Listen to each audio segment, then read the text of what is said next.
What's up, Ragin Nation? How's it going? This is Alex Yu, and you're watching Ragin Ronin Review. I got a review for you. Last night I watched Chappie, and Chappie is the latest film from director Neill Blomkamp. It's also a film that I was really looking forward to, and that's because I'm a fan of Neill Blomkamp's work. I really enjoyed District 9. I thought it was an outstanding film, and as for Elysium, I thought it was good. I thought it was decent, not great. And I know that there are some fans out there that don't think it's a really good movie, and I can understand why. The movie had a lot of potential, but it kind of fell apart by the time it got to its third act, okay? And as a matter of fact, Neill Blomkamp recently admitted that he messed up the third act, and he says that it could have been better. He wishes that he could have redid that part of the movie. And I really appreciate that. I really appreciate the fact that he's humble and then he acknowledges the fact that it could have been better. And at the end of the day, I appreciate his vision, okay? Now here comes Chappie, the third film from Neill Blomkamp, which is also a film that's once again filmed in South Africa, which also stars Neill Blomkamp alumni Sharlto Copley. And Sharlto Copley plays the title character Chappie. And it's a combination of motion capture and voiceover work, because Chappie is actually a robot. I'm sure you guys know that by now. But yes, Chappie is a robot, and this movie is essentially about artificial intelligence, AI. And it's about artificial intelligence, this robot, becoming self-aware. All right, he's starting to feel. He thinks he's alive. He's getting smarter and smarter, and he's learning, and he starts developing emotions. Things like that, all right? You know what? If I had to kind of just make a reference to other movies, I would actually say that Chappie is RoboCop meets Short Circuit in District 9. Okay? It feels like District 9. It also plays out like District 9. The narrative structure feels like District 9. And rightfully so. The movie is, after all, directed by Neill Blomkamp. It takes place in South Africa, Johannesburg to be specific. And as for the RoboCop and Short Circuit reference, you got the whole Johnny Five is alive aspect about it. And as for the RoboCop aspect, these robots are actually law enforcement droids. In fact, there's even an Ed 209 type of robot called the Moose, okay? And the Dick Jones character is played by Hugh Jackman, and the Old Man OCP character is played by Sigourney Weaver, all right? And Dev Patel plays the Bob Miller character in RoboCop, so you can see where I'm going with this. When you watch this movie, you will know exactly what I'm talking about, okay? There's a huge inspiration from RoboCop, Short Circuit, and even the design of the robot, Neill Blomkamp admitted, came from Pat Labor, okay? Anyways, I'm really not going to talk a whole lot about the story because, like, what I actually told you, Short Circuit meets RoboCop in District 9, that's really all you need to know. And really, it's about good versus evil, doing what's right, the big corporation versus the little guy, okay? That's what it's about. Now, this movie starts off pretty awesome, okay? When you start watching this movie, you're like, okay, all right, I see where this is going. You know what? I can deal with this. In fact, it feels like it has a lot of potential. Now, then we start getting to the part where it starts losing a sense of direction. I'm not going to say that it falls apart, okay? It didn't fall apart like Elysium. It just loses direction, okay? It starts forgetting it's a movie that's supposed to be kind of like RoboCop, okay? And it starts becoming this, I don't know, this movie where it's these characters are just trying to teach a robot how to act, how to feel, and how to be. Okay, and it spends too much time doing that, and it loses focus of what it's really about. What it's really about is this big corporation trying to eliminate a robot that's self-aware and who can potentially become a threat.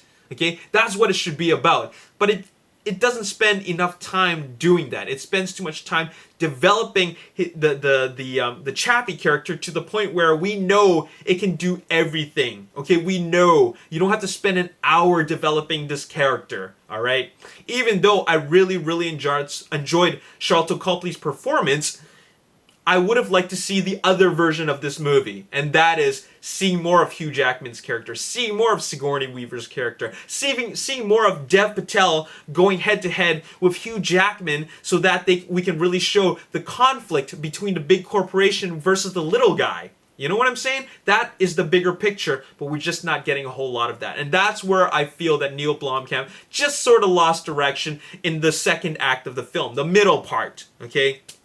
Which is really unfortunate, because that part of the film is driven by Die Antwoord, okay?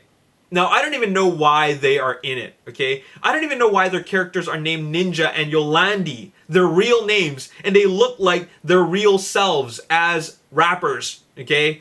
As a rap group. In fact, the soundtrack is performed by Die Antwoord, and it plays out throughout the movie. So I can't tell if I'm watching a movie or a music video, okay? So they were totally miscast. It was distracting when they're in the movie. When they're talking and when they're acting, it's really distracting. I feel like I'm watching a rap group in a Neill Blomkamp movie. And it just was really distracting. Complete miscast, okay? It's okay if they have those characters in it, but they should have casted someone else. As for Dev Patel, you know what? I felt that his story had a lot more potential. It's the underdog story, okay? His character plays the Bob Miller character in RoboCop. And I like the fact that it's a young, intelligent guy who creates artificial intelligence. I like that, but we just don't see enough of him. In fact, he's a kind of a weak character. All right, there could have been more. There could have been a lot of potential there. There could have been a lot more potential with the story. But like I said, the movie lost direction in the middle. Okay? Now it starts picking up by the time we get to the third act, and that's where the awesome action takes place, where we see a lot of robot on robot action. And it's really, really cool. It's really, really exciting. Now, I'm not just saying that this movie could have been better had it had more action. I'm not saying that at all. I am happy with the way that there's the action at the beginning and at the end. As for everything in the middle, I'm not complaining about the fact that it was slow. I'm complaining about the fact that the movie just kind of lost a sense of direction. That's the part where it could have been better. I don't mind all this development. I just wish that they developed the story more as opposed to the character. That balance was unbalanced, okay, for lack of a better term. But anyways, you know what? It feels like Hugh Jackman and Sigourney Weaver were wasted, okay? They're not in the movie all that much, okay? I think that Sigourney Weaver probably filmed all her scenes in 2 or 3 days, and Hugh Jackman filmed all his scenes in 5 days to a week, okay? They're really not in it that much, okay, when you really watch the movie. It feels like yo-landi and Ninja are the stars of the movie, which they shouldn't be. The true star should be Chappie, and he does deliver a great performance. I mean, Sholto Copley is just like he does such a good job in this that he reminds me of the character in District 9, and he played a really great character. I mean, there was a great evolution there, and he has a great evolution in Chappie, but there's a little bit too much time spent with that development, okay? Especially since that development is done with the yo-landi and Ninja, okay? It's a little bit too much with those two characters. It's unfortunate, okay? That was a complete miscast, lost sense of direction, and it could have been better, all right? I'm happy with the way the movie ended. Some people might think it's a bit questionable, but I actually don't mind that at all. I thought it was quite poetic, okay? But the movie could have been better had it played out a little bit more like RoboCop, okay? Maybe that's not the direction he was looking for, but I thought that it would have been better had it played out a little bit more, I guess, straightforward, okay? But they decided to put in a lot of emotion into it. It just didn't work because of that miscast. I can feel it, you know what I'm saying? But anyways, that's all I gotta say in this movie. I mean, in this video. That is my review of Chappie. I'd have to say that I'm gonna give this a 6 out of 10. Alright? Which is unfortunate because I gave Elysium a 6.5 out of 10, which means that I like Elysium more than... I think that Elysium is a better movie than Chappie. And I was hoping that Chappie would have been a better movie than Elysium. Alright? that's all I gotta say in this video. 6 out of 10. Watch it if you want to see some decent robot action, but just try to bear with Die Antwoord and their silliness, okay? It's quite distracting to say the least, okay?